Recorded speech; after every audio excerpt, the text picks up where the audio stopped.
एक मछुआरे का बेटा जो पेपर बेचता था और एक दिन बन गया भारत का राष्ट्रपति, जिसके सपनों ने भारत को मिसाइलों की ताकत दी और युवाओं को उड़ने की प्रेरणा।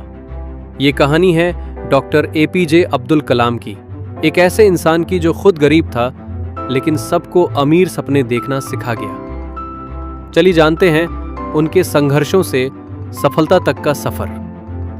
अब्दुल कलाम का जन्म 15 अक्टूबर 1931 को तमिलनाडु के रामेश्वरम में हुआ।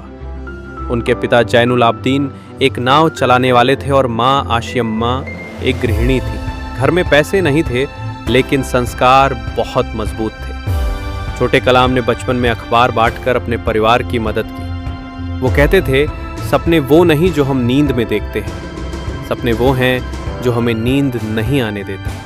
स्कूल में वो औसत छात्र थे लेकिन पढ़ाई और उड़ने वाले जहाज़ों में उनकी गहरी रुचि थी। उन्हें उड़ान का सपना था, एक दिन देश के लिए कुछ बड़ा करने का सपना। अब्दुल कलाम ने सेंट जोसेफ कॉलेज से फिजिक्स में ग्रेजुएशन किया और फिर Madras institute of technology MIT से एरोनॉटिकल इंजीनियरिंग की पढ़ाई की। MIT में पढ़ाई करते समय उन्होंने खुद को एक मिशन में झोंक लिया, भारत के लिए एयरक्राफ्ट और मिसाइल बनाना। शुरुआती दौर में DRDO लेकिन defence research and development organisation में उन्होंने काम शुरू किया। लेकिन असली मुकाम तब आया जब उन्होंने ISRO Indian space research organisation join किया।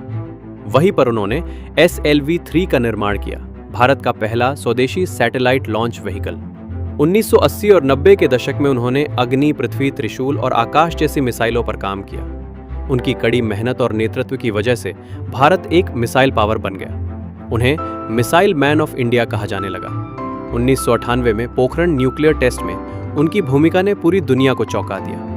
भारत ने साबित कर दिया कि हम आत्मनिर्भर हैं। 2002 में डॉक्टर कलाम भारत के 11वें राष्ट्रपति बने। वो देश के सबसे चहेते राष्ट्रपति थे। उन्हें जनता का राष्ट्रपति कहा गया। उन्होंने हमेशा युवाओं से सीधा संवाद किया, उन्हें प्रेरित किया। Great dreams of great dreamers are always transcended. राष्ट्रपति बनने के बाद भी वो बच्चों के बीच जाते रहे, स्कूल कॉलेज में भाषण देते रहे। वो कहते थे, आपको सफलता पाने के लिए जुनून और मेहनत दोनों चाहिए। 27 जुलाई 2015 जब डॉक्टर कलाम IIM शिलोंग में भाषण दे रहे थे, उसी मंच पर उन्हें हार्ट अटैक आया और उन्होंने वही दुनिया को अलविदा कह दिया। लेकिन उनकी बातें, उनके विचार और उनका संघर्ष आज भी लाखों युवाओं को रास्ता दिखा।